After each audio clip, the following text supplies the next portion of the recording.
Hi, everybody. We're back. Welcome back to the show. And you were listening during the break to Mr. Sam Hankins, and that gentleman is off the chain with his jazz. As we go forward in the upcoming months, we will continue to feature many of the artists who have been on the show with us, and will continue to come back in our three-part series. So make sure you check him out, download his music, support the gentleman. He is off the chain. He's worked with everyone from Aretha Franklin and all the way through. So Sam Hankins. Now, speaking of icons and superstars, we're back with the one, the only Mr. Keen Holiday. And this gentleman has so much in his life and in his background. Of course, we want to get a three-part series going with him, but for right now, we only have so much time. So, Keen, I am going to fast forward us because when we had that wonderful conversation on the phone, you mentioned to me about actually going through school and picking up a mentor. And I want to mention the mentor before we get into Matlock and the series that you just made history with. And that would be Mr. Moto Chico Vantal Whitfield. You picked this gentleman up, or he picked you up, and you merged as a really great, powerful team, and he was your mentor. Is that correct? Well, let me set the stage for how that came along. All right. Prior to Botachico, my first really professional job was as a founding member of the Folger Shakespeare Theater Company, which is called the Folger Theater Group, and it's located on Capitol Hill, right there 2 blocks away from the Capitol building and directly across the street from the Supreme Court. And one of the things about this company was they couldn't pay us a great deal of money to perform. But for myself and a couple of the other African American fellows who were working for that company, they did give us a room in a property that they owned right there across the street from the museum. The Folger Shakespeare Museum is the largest collection of Shakespearean memorabilia and documentary studies in the entire Western world. And it's right there on Capitol Hill. So that's where I lived for 3 years. And as I worked in Folger, the Folger had a miniature version of the Globe Theater that Shakespeare is known to have staged his plays in. They have a miniaturized version of it right there inside the museum, and that is where I worked for almost 3.5 years. Well, one day, Robert Hooks came to Washington D.C., and Robert was known for starting the Negro Ensemble Company in New York City.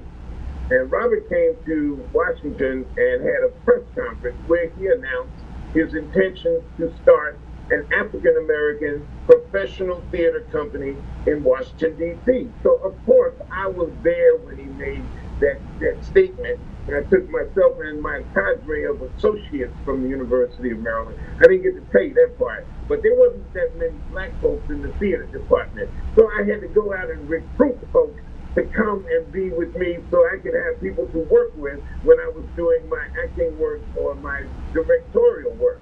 And so I took my cadre with me down to Washington, D.C., and we heard Robert make that statement. And along the way, my girlfriend, who became my first wife, Jennifer Baker Holiday, Jennifer and some of the cadre became involved with the workshops that the D.C. Black Repertory Theater Company had put together as a preliminary of the beginning of the actual theater company. And they kept trying to get me to come up there and be a part of it. And I was like, are you kidding me? I got a place to live down here. I work in the Folger Shakespeare Library on Capitol Hill.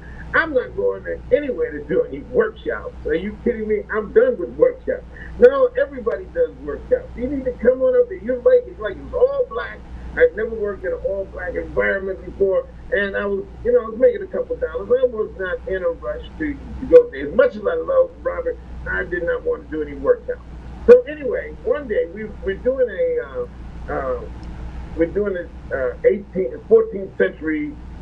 17th century show, and I'm working with, of all people, you know today as Kathy Bates. Oh, wow. Okay, so Kathy Bates back in the day was called Bobo Bates, and Bobo was she was a wonderful person to be on stage with. There was a lot of stars came through, stars that were in the future came through there. So anyway, after the show, this gentleman walked up to me, a very large black man, and he identified himself as I'm Van Whitfield. You call me Motor Chico. And Motor Chico said, look here, man, why don't you come on up and just check out after he had seen the show. He said, I want you to come on up and just check out the workshop. And I said, well, I mean, I had pressure on the inside there from my girl as well as some of my other friends. And so I said, okay, y'all check it out. God was changing things at that point in time, by the way. God was changing the whole makeup of the Folger when I was there. So people were moving on. The gentleman that I worked under, Richmond Crinkley, moved down to the John F. Kennedy Center to become second in command to Roger Stevens. And they were talking about taking me with them down there. But, I said, well, I'm going to go look at this workshop situation. And I got up there, and I was fascinated with the work that Motor Chico was doing. And so, to make a long story short, thus began a 4.5-year relationship with the DC Black Repertory Company and Robert Hooks. I was a part of some major productions. We changed the whole landscape of what black art and theater was all about while we were there. People were coming from all over the world to be a part of our company, and people came from all over the country and out of the country to see this theater group that they've been reading about in the magazines and newspapers internationally. So that is how I met Motor Chico, and Motor liked me for some reason or other. He liked me, and he gave me very challenging work. He also taught me how to make a living. Well, the reason why, and again, just pressing that pause button, and it's a pivot point, what you're saying, into the next segue, or segue into the next segment, because that was your foundation. That was your foundation in terms of working with Motor Chico, having all those people come through there, and then he worked with you enough to have belief in you, and to then propel you out there into the world. And I think Carter Country was when right after that you moved into Carter Country. After 4 years at the DC Black Rep, I was unemployed for a minute. Well, that's the actor's world. Okay. But James Brown had a cable television station down in Atlanta, and I was going to go work with James Brown as a floor manager or assistant director, if you will. And before I could get there, it's like 3 weeks. I was like going, what am I going to do? What am I going to do? I don't have no job. My phone rang, and one of my buddies in New York said, hey, you got to get up here and audition for this play. I said, man, I'm not coming to New York to sit around and, waiting for the phone to ring. I said, no, I don't care. You get up here and audition for this play. This role is perfect for you. So I did what they said. I mounted up. I got my little pennies together, and I went to New York City, and I went to an audition. They hooked up an audition for me. I walked into a room, and there was this man sitting behind the desk, very cool, calm, and collected Caucasian gentleman. His name was Mike Nichols. I didn't know who Mike Nichols was. I spent all my life in the theater. I hadn't really watched any movies, but I didn't know who Mike Nichols was, really. So I did this audition for Mike Nichols in this play called Streamers. It was written by David Rabe and it was produced by Joseph Taft at Lincoln Center. So, to make a very long story short, Mike Nichols decided he wanted to put me in his show.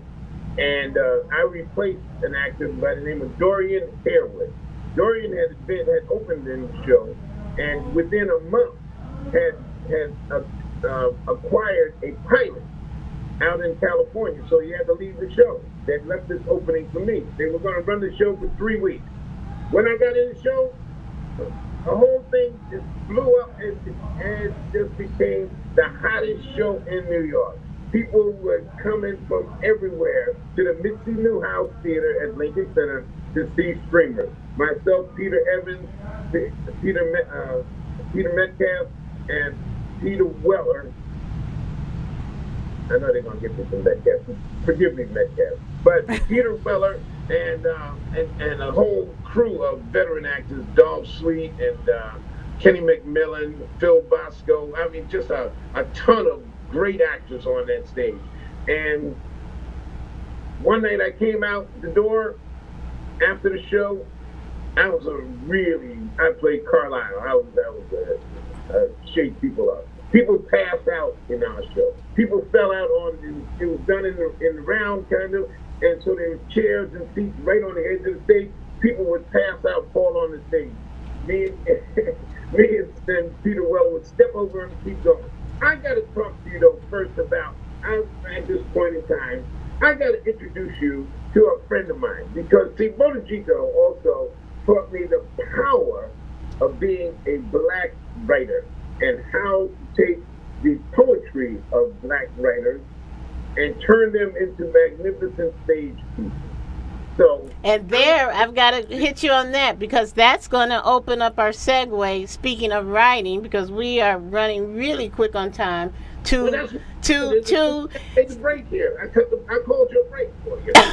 You did. You laid it for me, Keen. Because that is what brings you into this whole synergy with our next surprise guest that we're going to bring on, speaking of writing and how you two intertwine. So we're going to take another quick station break, and we're going to get our surprise on with us. And so we'll be right back, everybody. You're watching Variety Talk live from Las Vegas. You're sitting there with the man, Mr. Keen Holiday, actor, producer, writer, businessman, and overall just wonderful person. We'll be back in a minute.